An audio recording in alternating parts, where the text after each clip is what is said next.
नर्म बिस्तरों पर अल्लाह अज़्ज़ व जल को तलाश करना नादानी है। हज़रत इब्राहिम बिन अदहम रहमतुल्लाहि तआला अलैह बल्ख के बादशाह थे और वसी सल्तनत के मालिक थे। आपकी बड़ी ही ठाठ की ज़िंदगी थी।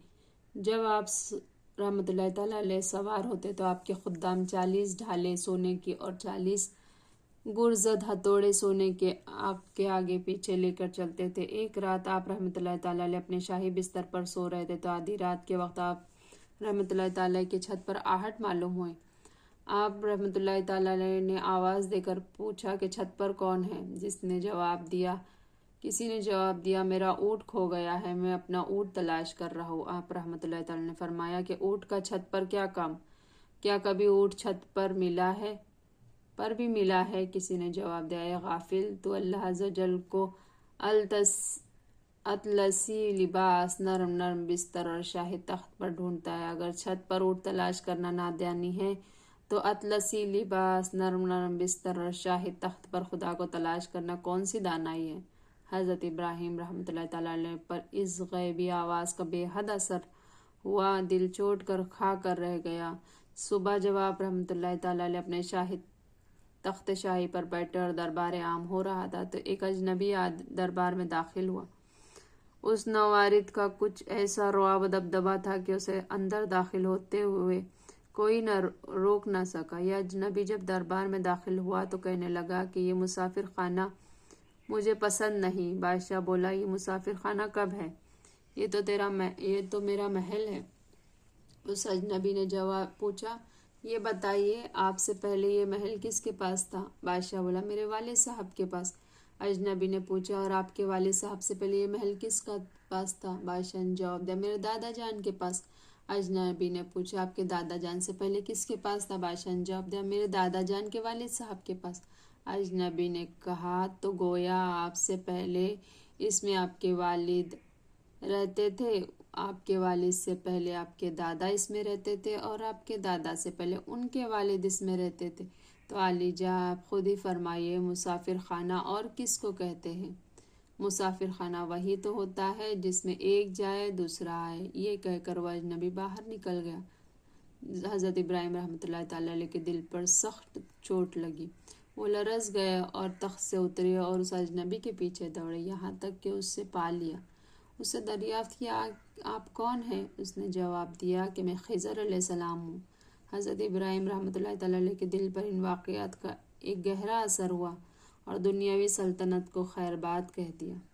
आप रहमतुल्लाहि तआला अलैह 9 साल तक एक गार में मुजाहिद और रियाज़तें करते रहे, हत्ता कि आसमानी विलायत से एक दरख्शिंदा सितारे बनकर चमके। दरख्शिंदा मौलाना रूमी रहमतुल्लाहि तआला अलैह ने आप रहमतुल्लाहि तआला का यही वाक़या लिख कर ये भी लिखा है कि आप रहमतुल्लाहि तआला अलैह एक मरतबा दरिया के किनारे पर बैठे अपने हाथ से अपने लिबास सी रहे थे। वहाँ से एक आदमी का गुज़र हुआ। उस अमीर आदमी ने आप रहमतुल्लाहि तआला अलैह को जब इस हाल में देखा तो आप रहमतुल्लाहि तआला अलैह अपने हाथ से अपना लिबास सी रहे तो दिल में कहने लगा कि उन्होंने सल्तनत छोड़कर इस फ़कीरी में क्या हासिल किया।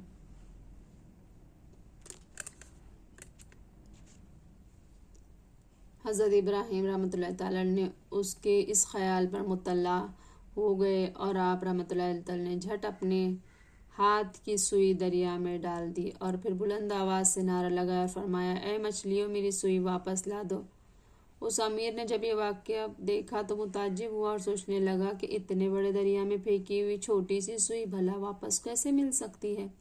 मौलाना रूमी फरमाते हैं, 100,000 माहिया अलैया सूजन जर बरलब हर माहिया रोबर आवंदन अज दरियाए हक कर बगीर ए शेख सूजन हाय हक।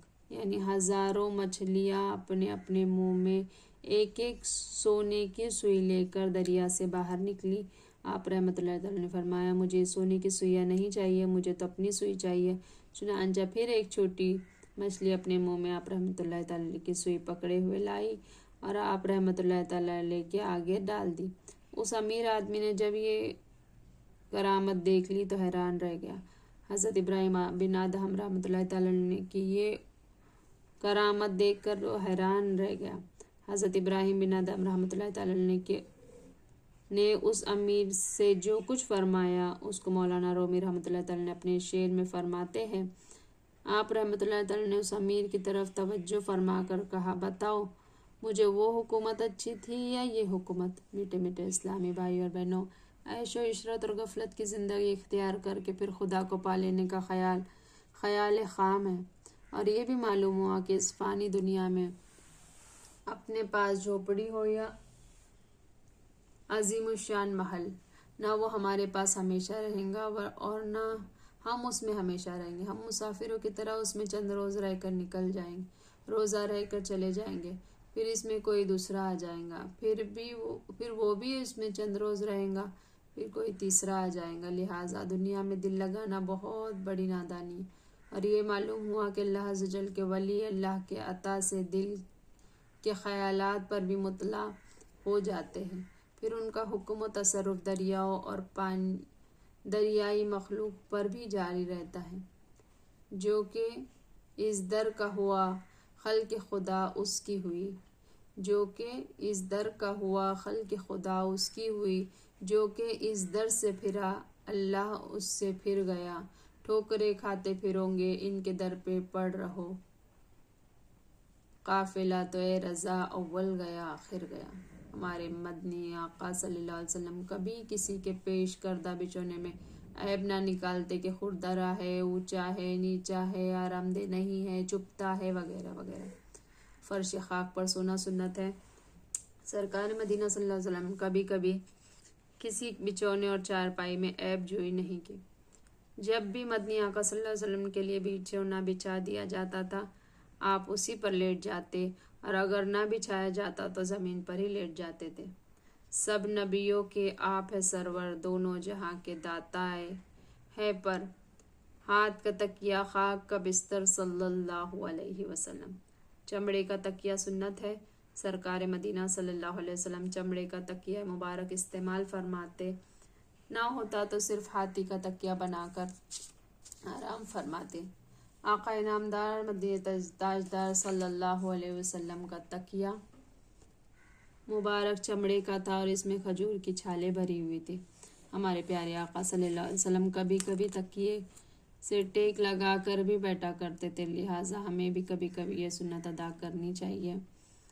تکیے سے ٹیک لگا کر بیٹھنا سنت ہے۔ حضرت جابر بن سمرہ رضی اللہ تعالیٰ عنہ فرماتے ہیں کہ میں نے مالک دو جہاں سرور دل و جہاں صلی اللہ علیہ وسلم کو دیکھا کہ آپ صلی اللہ علیہ وسلم تکیے سے ٹیک لگائے ہوئے تھے، اور مدنی آقا صلی اللہ علیہ وسلم چٹائی پر نماز پڑھتے تھے، اور اس بات کو پسند فرماتے تھے کہ دباغت کی ہوئی یعنی خشک کی ہوئی خال ہو اور مدنی تاجدار صلی اللہ علیہ وسلم اس پر نماز ادا فرمائیں۔ جواز راہ تعظیم، اپنے بھائی کو تکیہ پیش کرے، اس کی مغفرت کر دی جاتی ہے۔ حضرت سلمان رضی اللہ تعالیٰ عنہ فرماتے کہ میں سرکار مدینہ صلی اللہ علیہ وسلم کی خدمت بابرکت میں حاضر ہوا، اس وقت مدنی آقا صلی اللہ علیہ وسلم ایک تکیے سے ٹیک لگائے بیٹھے تھے۔ آپ صلی اللہ علیہ وسلم نے اس کو میرے آگے ڈال دیا اور فرمایا، اے سلمان رضی اللہ تعالیٰ عنہ، اگر کوئی مسلمان اپنے کسی بھائی سے ملنے جائے اور وہ از راہ تعظیم اس کے لیے تکیہ پیش کر دے تو خدا اس کی مغفرت فرما دیتا ہے۔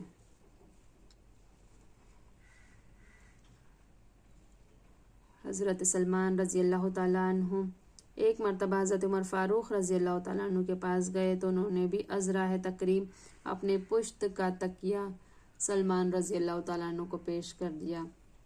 اس پر حضرت سلمان رضی اللہ تعالیٰ عنہ نے حضرت عمر فاروق رضی اللہ تعالیٰ عنہ کو دعا دی اور یہ واقعی بیان کیا کہ جس میں مدنی تاجدار صلی اللہ علیہ وسلم نے انہیں اپنا تکیہ مرحمت فرمایا۔ اے ہمارے پیارے اللہ عز و جل، ہمیں بھی اپنے پیارے حبیب صلی اللہ علیہ وسلم کی سنت کے مطابق چٹائی پر، چمڑے کے بچھونے پر اور کبھی کبھی فرش پر سونے کی توفیق مرحمت فرما۔ آمین بجاہ النبی الامین صلی اللہ علیہ وسلم۔ آج کل آرام دہ پلنگ اور فوم کے گدے سونے کے لیے استعمال کیے جاتے، یہ ناجائز نہیں ہے۔ اسی طرح روئی کے گدیلے بھی جائز ہے، پھر بھی ممکن ہو تو سادہ چٹائی وغیرہ استعمال کرنا ہی عین سعادت ہے۔ ہم عشق کے بندے ہیں، کیوں بات بڑائی ہے۔ سبحان اللہ و بحمدہ، سبحانک اللہم و بحمدک، اشہد ان لا الہ الا انت، نستغفرک و نتوب الیک۔ سبحان ربک رب العزت عما یصفون وسلام علی المرسلین والحمد للہ رب العالمین برحمتک یا ارحم الراحمین جزاک اللہ خیرا کثیرا۔ السلام علیکم ورحمۃ اللہ وبرکاتہ و مغفرتہ۔